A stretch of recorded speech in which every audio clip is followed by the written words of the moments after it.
Selamat pagi, siang, sore, malam, jam berapapun kalian menyaksikan ini. Di sini saya perwakilan dari Departemen Statistika Unpad akan menjelaskan mengenai tutorial Excel yang sudah dijelaskan sebelumnya. Ini merupakan lanjutan dari materi-materi sebelumnya.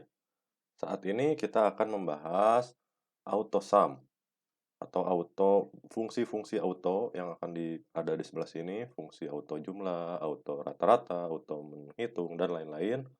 Lalu kita akan membahas juga bagaimana cara merapihkan tabel ini. Lalu kita akan bahas juga fungsi logika lagi yang cukup kompleks. Lalu fungsi VLOOKUP. Apa sih itu semua? Nanti kita akan bahas satu persatu.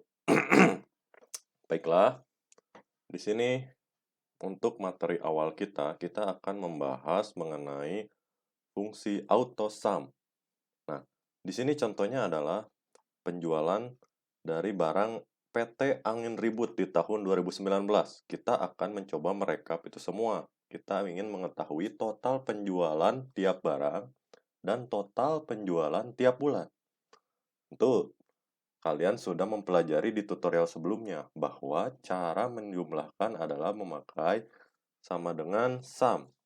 Namun, itu tidak salah. Namun, ada cara yang lebih cepat kalau kalian ingin menjumlahkan semua itu, ya. Caranya dengan memakai fungsi AutoSum yang terdapat di ujung kanan layar Excel di sini, ya. Di sini ada AutoSum, AutoAverage, AutoCountNumber, AutoMaxMin, dan sebagainya, masih banyak lagi. Salah satu contoh di sini yang akan digunakan adalah AutoSum. Kita ingin menjumlahkan semua penjumlahan dari barang yang ada. Lalu kita juga ingin menjumlahkan semua penjualan tiap bulan. Bagaimana caranya? Kita tinggal blok saja di tempat kita akan menjumlahkan semua barangnya. Kita misalkan blok di bawah, lalu kita kemudian blok di samping kanan ini. Maka kita akan mendapatkan jumlah penjumlahan dari barang yang dijual nih. Penjumlahan barang CPU, penjumlahan barang printer, dan sebagainya. Lalu di bawah kita akan mendapatkan penjualan dari tiap bulan. Di sini kita akan mendapatkan penjualan di bulan Januari, Februari, Maret, April, dan seterusnya. Dan di sini kita akan mendapatkan total jumlah penjumlahan dari semua barang, baik itu tiap barang maupun tiap bulan.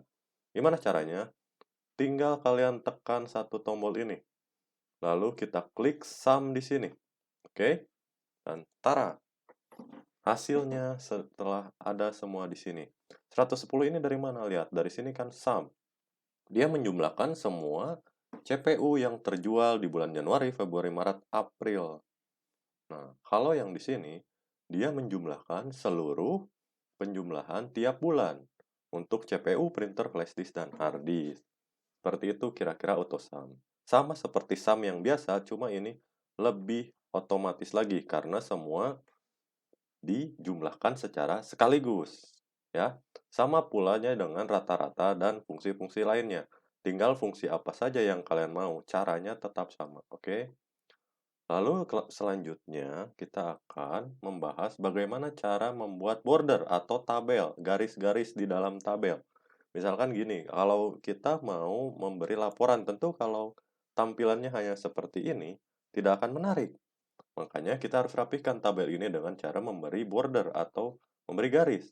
Caranya tinggal kita blok saja seperti ini, lalu ada gambar di sini all border.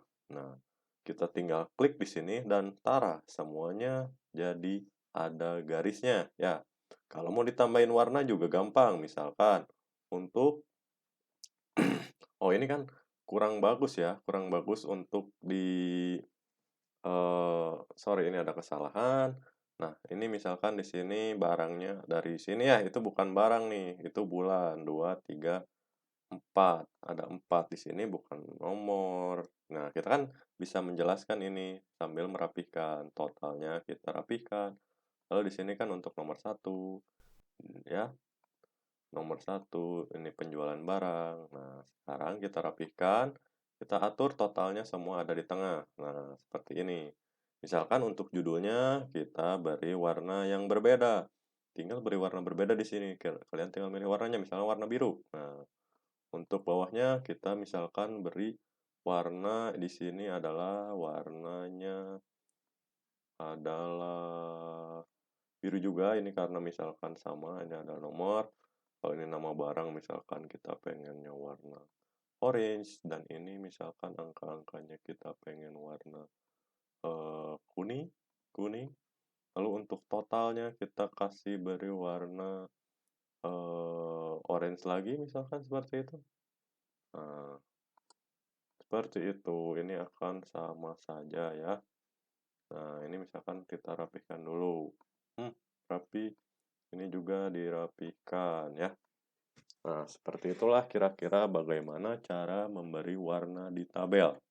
Oke, agar tampilannya lebih menarik. Tentunya kalau tidak mau diwarnain pun sama saja. Kita tinggal blok semuanya. Lalu di bagian shading ini kita pilih no fill atau tidak berwarna. Seperti itu. Oke, kita lanjut pada materi selanjutnya ialah fungsi logika. Nah, di sini pakai cerita nih. Misalkan ada 20 siswa yang sudah mengikuti 2 ujian biologi. Oke. Lalu dia ingin gurunya misalkan ingin memberi merekap berapa orang siswa yang lulus dan tidak lulus. Misalkan ada keterangannya di sini. Jika rata-rata ujiannya di atas 65, maka siswa tersebut dinyatakan lulus. Namun jika kurang dari 65, maka siswa tersebut dinyatakan tidak lulus. Bagaimana? Nah, misalkan kita sudah mengetahui cara menghitung rata-rata kan pada tutorial sebelumnya. Gimana caranya? Misalkan sama dengan average kan, atau kalian malas nulis. Tinggal tinggal kalian klik yang auto tadi. Klik di sini, lalu ada average. Diklik saja. Nah, dia akan otomatis merata-ratakan dua angka di sebelah kirinya. Lalu kalian tinggal enter. Nah, kita dapat rata-rata dari dua bilangan tersebut. Nah, kita tinggal arahkan kursor ke ujungnya, lalu klik 2 kali, maka kita akan dapat rata-rata dari untuk semua siswa, ya. Untuk semua siswa. Nah, kan kalau hanya 3 siswa saja yang diamati, kita bisa manual, kita tulis rata-ratanya di sini lulus, gitu. Ini di atas lulus, gitu kan. Lulus, gitu. Lulus, lulus. Ini juga masih lulus, kan. Lulus. Aduh, yang ini tidak lulus. Tidak lulus. Tapi capek kalau kayak gitu. Makanya untungnya kita bekerja lewat Excel. Kita bisa mengotomatisasi semua itu. Nah, caranya pakai fungsi logika. Di sini fungsi logikanya adalah if. Gimana caranya? Biasa, untuk memulai suatu formula, kita harus pakai sama dengan. Sama dengan, lalu fungsi kita adalah if. Kita tulis if, if. Ini mau huruf besar atau huruf kecil sama aja. Ya, lalu misalkan huruf besar, if. Di sini kan ada keterangan logical test. Kalau logical test itu, maka fungsi logika kalian itu apa? Yang kita mau adalah jika nilai rata-rata yang sebelah sini lebih besar dari 65, maka dia akan lulus. Maka kita harus tulis fungsi logikanya adalah jika ini nilai sebelah kiri atau sel E4 lebih besar sama dengan, ingat dong mata pelajaran matematikanya lebih besar itu tanda kurung itunya menghadap ke nilai seperti inilah. Contohnya seperti ini. Ini kan kita inginnya lebih besar dari 65. Maka kita tulis 65. Oke. Di sini akan ada koma. Kalau di komputer saya ini koma. Tergantung. Kalau di komputer kalian titik koma, maka kalian tulislah titik koma. Karena di sini saya koma, maka tulis koma. Tulis koma. Lalu di sini value if true atau nilai apa yang mau kalian tulis jika nilai logika tadi bernilai benar. Karena ia di atas 65, maka nilai yang benar adalah lulus kan? Maka kalian tulis lulus. Karena kita mau menuliskan keterangan atau huruf, maka harus pakai tanda kutip. Ya, tanda kutip, ingat. Ya. Lalu di koma lagi setelah ada value if false. Nilai jika si logika yang pertama tadi yang di sini jika logika ini salah. Kan kalau ini salah berarti nilainya kurang dari 65. Maka dia tidak lulus. Maka tuliskan di sini tidak lulus. Oke, jangan lupa pakai kutip lagi. Lalu kasih tutup kurung tentunya, oke? Lalu kalian tinggal enter. Ya, sudah seperti itu. Dan ke bawahnya tinggal kalian klik 2 kali di situ. Tuh, sudah otomatis kalian lulus atau tidak lulus. Namun, kan ini 65 akan selalu 65 ya. Namun misalkan nanti SKBM-nya atau standar kelulusannya misalkan pengen kalian rubah-rubah. Maka supaya lebih otomatis lagi, kita bisa menggunakan tanda if yang berbeda. Misalkan kayak gini. Nah, saya taruh si standar kelulusannya di kolom H5 ya. Saya kasih kolom kelulusannya di H5. Maka logika teks saya atau fungsi logika saya, jika 11 ini lebih besar atau sama dengan 11 ini, jangan lupa kalian kunci dengan menekan F4 atau dikasih dolar ya. Jika itu terjadi, apa yang harus komputer tulis? Yang harus komputer tulis adalah lulus, sama seperti tadi. Dan jika tidak terjadi, yang harus ditulis oleh komputer adalah tidak lulus. Oke, lalu jangan lupa tutup kurung ya. Hasilnya akan sama seperti ini. Namun, yang akan lebih spesial apabila kalian mengganti standarnya, maka dia akan otomatis terganti kelulusannya. Misalkan standarnya saya naikkan menjadi 70, ya, maka akan berubah langsung otomatis. Yang di sini tadinya 69 lulus, karena standar kelulusannya jadi 70, maka dia otomatis jadi tidak lulus. Oke, ya, lanjut ya. Kalau sudah mengerti, kita lanjut. Kita latihan lagi if, tapi yang lebih kompleks ya. Gimana kalau misalkan untuk mata ujian matematik nih? Siapa yang suka matematik coba ya? Kita lihat di sini. Ujian matematik ada 4 ujian. Di sini bukan hanya ingin menggunakan lulus atau tidak lulus, tapi di sini kalian ingin memberikan huruf mutu biar kayak anak kuliahan.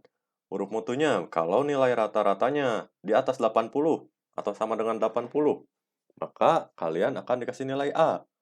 Kalau antara 68 sampai 80, maka akan nilai B dan seterusnya. Kalau kurang dari 38 akan bernilai E.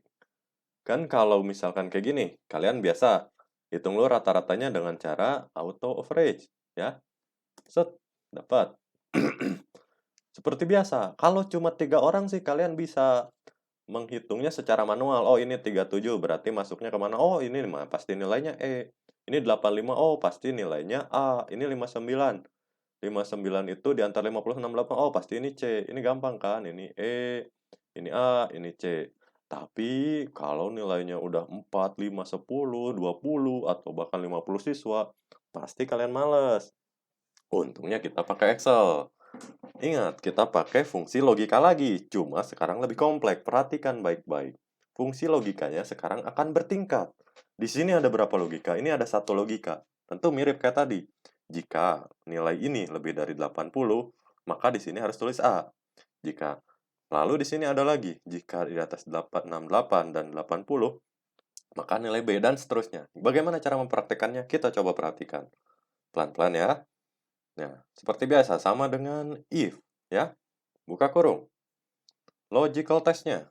Jika nilai di sini lebih besar sama dengan 80, maka beri nilai A, ya. Sorry, saya kepencet. Nah, terus kutip. Lalu, jika tidak gimana? Jika tidak, kan masih ada. Ini ada banyak logika yang lainnya. Jika tidak, maka ada jika lagi. If. If yang kedua. If yang kedua kita mau memasukkan nilai B. Karena logikanya di sini ada 2, di atas atau sama dengan 68 dan di bawah 80, maka kita harus menggunakan fungsi dan atau and, ya. Logika yang pertama apa? Logika yang pertama, jika ini kurang dari 80, lalu logika yang kedua, jika ini lebih besar sama dengan 68, udah kan? Ini untuk yang N-nya, ditutup kurung. Maka, koma lagi, jika itu benar, saya harus memberikan nilai apa? Harus memberikan nilai B, ya. Harus memberikan nilai B. Lalu jika itu tidak terpenuhi, apa lagi? Maka logika selanjutnya pakai if lagi. Dan yang ketiga adalah untuk si C. Ini sama seperti yang si B tadi. Karena ada dua logika, maka kita pakai N lagi. Logika yang pertama, ini adalah harus lebih besar sama dengan 50, ya.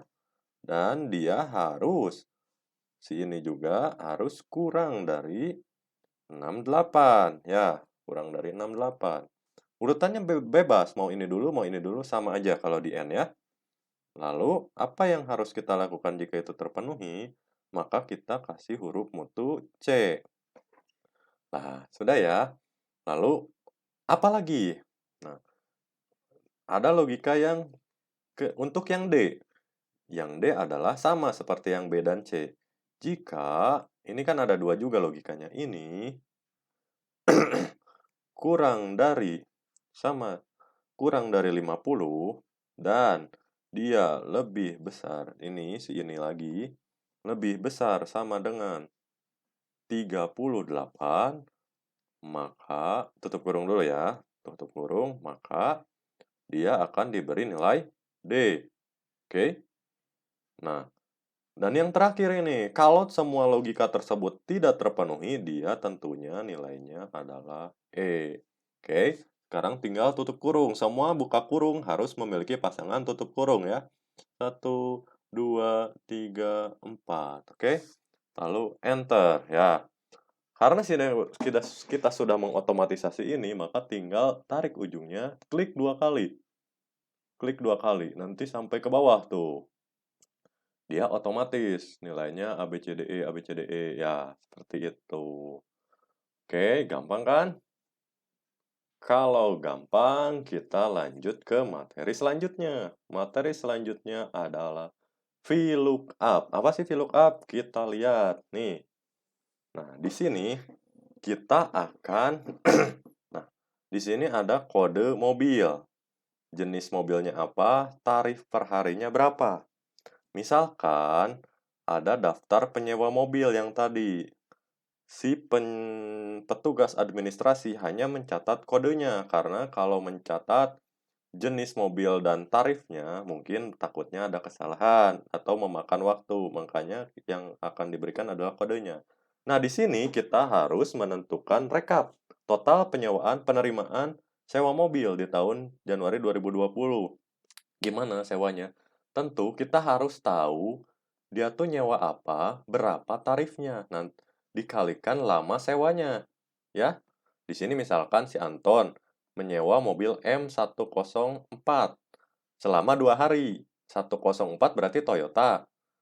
Harganya 350.000 per hari. Dikali 2 hari, berarti kan 700.000. Kalau cuma satu orang sih gampang. Tapi ini kan ada 20 orang. Mungkin nanti kalau kalian kerja, mungkin ada 100 orang. Kita perlu bantuan mesin atau Excel di sini. Nah, caranya gimana? Kita bisa pakai VLOOKUP. Ya, VLOOKUP, gimana cara kerjanya? Tentu kan tujuan utama kita akan menentukan total penerimaan. Maka kita harus tahu dulu nih. Misalkan kita akan punya total. Total, total bayar. Nah, di sini total bayar. Nah, di sini kan kita pengen tahu nih, mobilnya apa sih? Jenis mobil yang disewa tuh apa? Untuk cross check, jenis mobilnya apa? Lalu kita pengen tahu juga harga sewa per hari.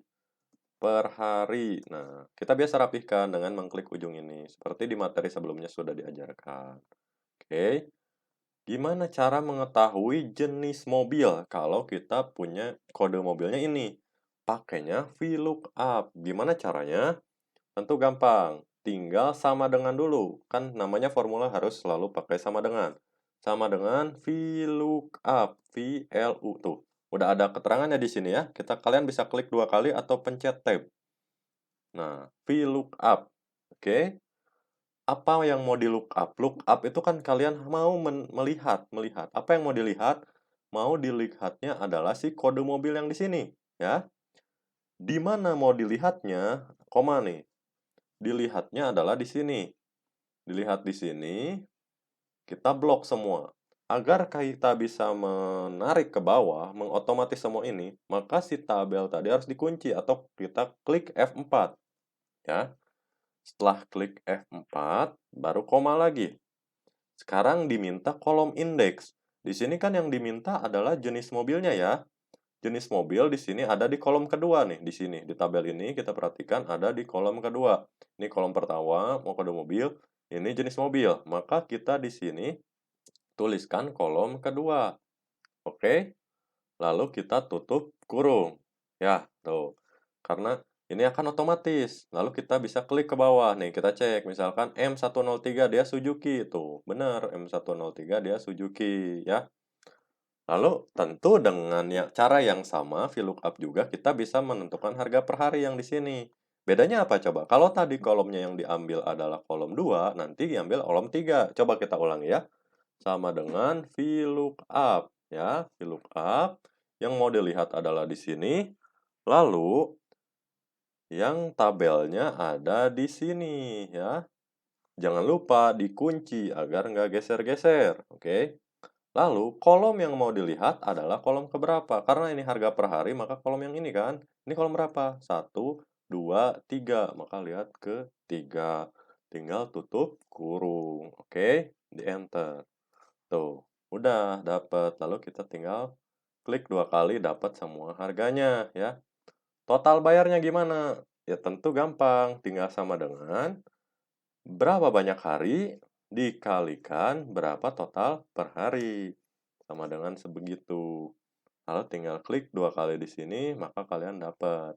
Pengen tahu caranya jadi rupiahnya? Ini tinggal klik di sini, klik RP. Ya, udah kayak gitu. Kalau pengen tahu totalnya, ingat pelajaran pertama tadi, tinggal di AutoSum. Nah, AutoSum seperti itu. Maka terjawab sudah pertanyaan yang ini. Berapa penerimaan sewa mobil Januari? Ini adalah 19.800.000 rupiah. Terima kasih Excel. Ya, sekian untuk tutorial kali ini. Semoga dapat dimengerti. Kalau tidak dapat dimengerti, bisa diulang-ulang dong videonya. Terima kasih. Selamat pagi, siang, malam.